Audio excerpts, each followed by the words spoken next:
we asked you guys, where do you want us to start this show? And overwhelmingly, you said, we want to hear about the Oklahoma City Thunder pulling off the second biggest comeback in NBA playoff history, erasing a 29-point deficit against the Grizzlies to take a 3-0 series lead. Just a remarkable performance. Obviously, have to start this conversation by pointing out that Ja Morant goes out with an unfortunate injury when the Grizzlies are up 27. That dramatically changes the tone of this entire game. Ja was playing really well and certainly aided the Thunder in their comeback effort, his absence. But nevertheless, what did you make of that performance from OKC, Logan? I mean, I thought it was a really impressive comeback. I do think you need to mention that Ja's not in the game. He was dominant in 15 minutes. He gave you 15 points and 5 assists. They were plus 16 in the minutes Ja was out there. But like you mentioned, this was a 29-point deficit. And I don't know, a lot of the questions about OKC, you've got to be confident in the answers that they gave you in this game, man. The way that Chet Holmgren bounced back after a 1-point first half and was crucial to the comeback offensively. SGA, who through 10 quarters of this series has been really, really disappointing, but in these last 2 quarters put it together. Jalen Williams had a good game, I thought, start to finish, but specifically the level that their defense reached, they held Memphis scoreless for almost 4 minutes in the fourth quarter, and that's what really just shines in this game for me from the Thunder. It's all the other components. Like, I expected SGA to finally put it back together, but to see Chet really get it going in the second half, to see Jalen Williams get it going in the second half, when your back's against the wall, it's different, right? Because we've seen Oklahoma City in a lot of games in the regular season get comfortable. And this was a historically great regular season team. But this is different. This is back against the wall. This is, you're fighting back from a huge deficit, and they didn't lay down. They said, we're going to give you all that you can take, and we're going to see if we can come back and win this game, and that's exactly what they did. I don't know if Memphis would have won this game if Ja had stayed out there. I mean, he was dominating, but I thought they really disrupted Triple J after he became the focal point. I mean, the way they trapped him, the ball pressure, I thought they were really disruptive on him. Like, they shut him down, and really the Memphis offense crumbled late. Like, they completely fell apart and couldn't get anything going.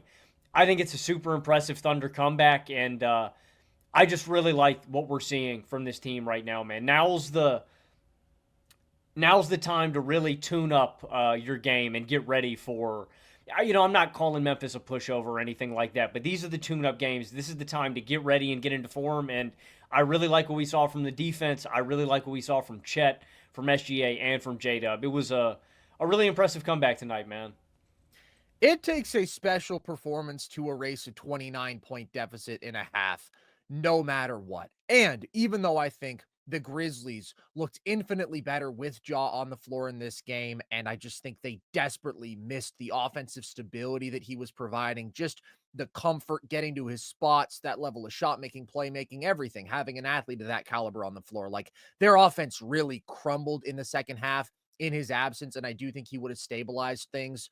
But the Grizzlies without Ja this year have still been a good basketball team. They're 18-14 in games that he misses entirely. They have a +5 net rating in all the minutes that he hasn't been on the floor. So even in his absence, like, this is a team that has been more than capable of winning games, playing highly competitive basketball, especially when they build themselves a 29-point lead. And I thought Memphis was phenomenal in the first half, and it was the worst basketball I've seen from the Thunder all year. I thought it was an embarrassing first half performance from OKC. Honestly, I'm not sure if anything comes all that close. Like, the play-in final against the Bucks was ugly. First Lakers game was ugly, but not like this, man. I mean, I thought it was apathetic. I thought that their effort, their physicality, their intensity was just not there. Meanwhile, the Grizzlies were shot out of a cannon. It felt like they really woke the hell up after what happened to them in the first 2 games.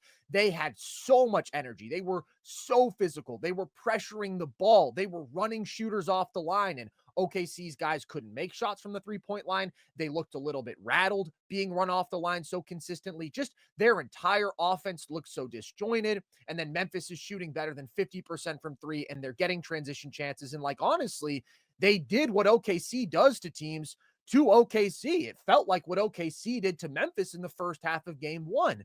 But the difference, obviously, is the response, because the second half from OKC highlighted basically everything that they do best. Absolutely special defensive performance. There are so many dudes who I think deserve so much credit.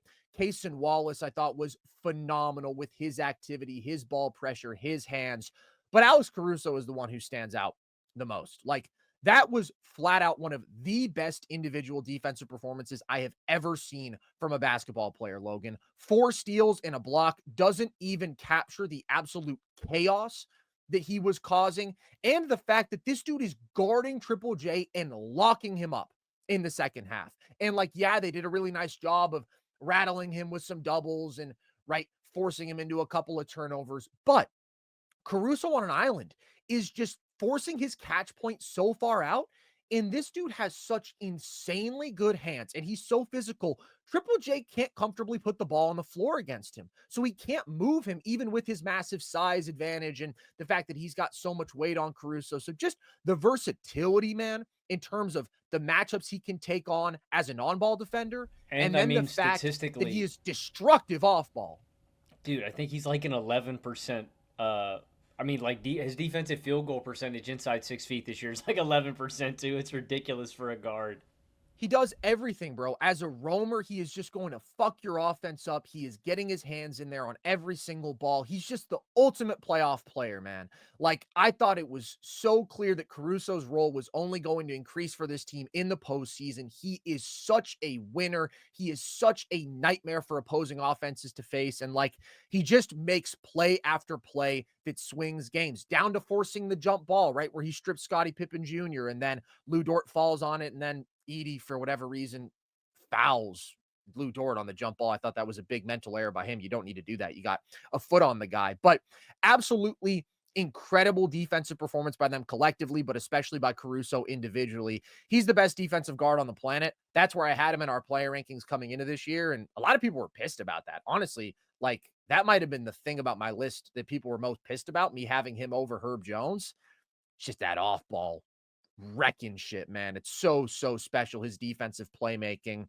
But you mentioned Chet Holmgren. What a masterclass by him in the second half, and especially in that third quarter when they just need an infusion of offense. He's punishing the Grizzlies for helping off of him. He's beating them with the pick and pop game. Exact same things that he was doing last game.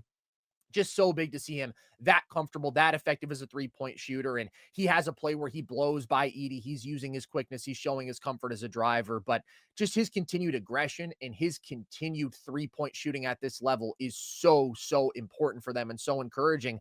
And then Jalen Williams, Logan. J Dub has been excellent for 3 straight basketball games. It's not a question who has been their best player in this series. It's J Dub, probably in every single game. If you wanted to make the Caruso case for this one, I would genuinely hear it. I thought he was that insanely impactful. But the offensive production that you're getting from J Dub, while he's also wrecking the game defensively, the transition scoring, but also the poise in the half court, he has just been so impressive. So it is a hell of a performance. It is a very rare thing to see a team that you feel is even capable of this.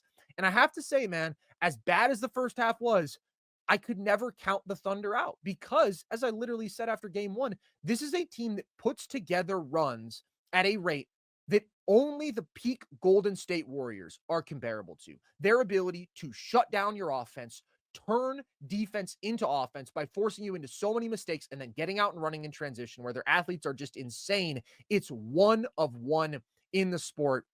And all of that was fully on display in this one. And you still aren't getting the best version of Shai.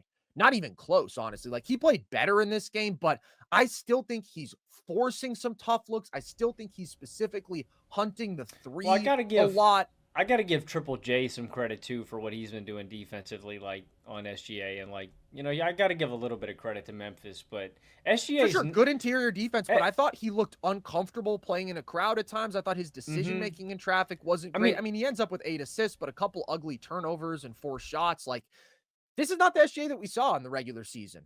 And the Thunder are still sitting here up 3-0 in this series, and it's just such a testament to how insane their defense is, how insane their depth is, and how many game-breaking players they have. Isaiah Joe is so active defensively and makes a couple threes and is getting out in transition in this one. They're one of a kind, man. Their ability to erase deficits, to build leads so quickly and so explosively, and to just dominate defensively. Well, I So mean, special. it's specifically that ability to win on defense and then their ability to capitalize on it on the other end. That's how they're able to put all these runs together, right? It's the defensive playmaking, it's the stops, but it's also Dude, the ability. they had this game tied up by like 8 minutes to go in Yeah. the fourth. Yeah, Like from dude. that point forward, they were a little sloppy, but Hmm. they erased that 29-point lead in what, 20 minutes? And yeah, I mean, they're down Ja too. Like, that's important context, but it's still impressive. You do that in any context, right? Like, but it's that ability to capitalize on their defense, winning on that end, and then that's how you generate easy points. The playoffs are tough when you've got to grind it out and you got to get in the half court so many times. The way to generate easy offense is to get out in transition where you're going to have mismatches that you can attack, where the defense isn't set up, where if you move the ball quickly enough, you can kill them. And Oklahoma City's as good at that as, any team in the league today, man. Like them or Boston, right? It's so special. I think Memphis is done, man. I mean, if Ja's back or not, I mean, you just I don't think you can bounce back from this game. I can't believe. Shout out Scottie Pippen Jr., man. I mean, dude was spraying in the I owe first him an half. apology. Yeah. That's exactly what I was thinking about when I was watching this game, Carson. I was like, Carson was talking about the death last episode, and then Scottie Pippen does this in this game. And it was a really good defensive performance by him too, but yeah, I mean, the shooting was just insane. He was really good in this one. He was their best player. Yeah, I completely agree. And I mean, that's what got them out to that early lead. And Memphis' offense just stalled out towards the end. I thought this was a really bad Desmond Bane game, too. Like, I'm dogging Yeah. on Triple J. I've been disappointed by him as well. But Oklahoma City is instilling a lot of confidence in me, man. To come back, like, just the stakes of this game, it's like you're up 2-0. Memphis has smacked you in the mouth in the first half on the road. It would be so easy to just curl up into a ball and to take this L and say, all right, we'll finish this in Oklahoma City in Game 5. But they didn't. They said, no, we're the Thunder. We're not just going to lay down. We're going to come back. We're going to fight. And it was enough to come back and win. That's what's really impressive to me is this just feels like a game that they could have laid down for, but they didn't. I'm not exaggerating when I tell you that I think 29 out of 30 teams, if they're up 2-0 and they feel like they're that much better, they just say, all right, this isn't our game. We're not going to fight that hard. Like, we know that we're going to win this series in 5 still. The Thunder are the one team that are so psychotically competitive. And Alex Caruso might have the number one motor in the league, man. He is an insane person on a basketball court. And they have so much youth and they have so much energy and they have so much athleticism and so many great defensive players that like they just fight so hard. I honestly like couldn't believe their apathy in the first half because I'm like the Thunder are the one team that never comes out flat. They don't play like this. And then man, did they turn it around. I also think Mark Dagnall is just such a good coach. And to be fair, he's got a lot of talent to work with, but I think schematically, I think in terms of the intensity he instills in this team, he is so damn impressive. So it's the worst basketball that they've played all year for a half. And somehow I still think you leave this game wildly impressed with the Thunder. It's a different way than it was in the 50-point win, but like the resolve, the toughness, the fight, and still them showing all the things that make them special just in terms of their basketball traits. It was all on display in this one and signature win, man. Grizzlies fans, if you're pissed with any sort of Thunder glaze in this one, I get it because I do think they probably would have won this game with Ja, and I'm sorry that he got hurt, and I think it sucks, and it especially sucks how it happened where, like, you're up 27, it's gonna be an easy transition layup for him, and I know that reputation, and I feel like some people might try to spin that as a dirty play because we saw this with Amen yesterday. I don't know how you could. He so clearly has lost his balance and is just trying to make an effort play. Like, it's just unfortunate. This stuff happens in the NBA. It especially happens in the playoffs when dudes are trying to make an extra effort on every play and there's extra physicality on every play. But that sucks for Grizzlies fans because Ja Really, really struggled in the first 2 games, but he looked comfortable. He was dialed in this one. And that version of Ja is really essential to this team reaching their ceiling and being a team that you feel can go out there and win playoff games. So whether he returns or not, I think the Thunder are going to win game 4. Like, this was the Grizzlies' chance. Obviously, they had everything going. The first half was the perfect storm, and they still weren't able to close it out.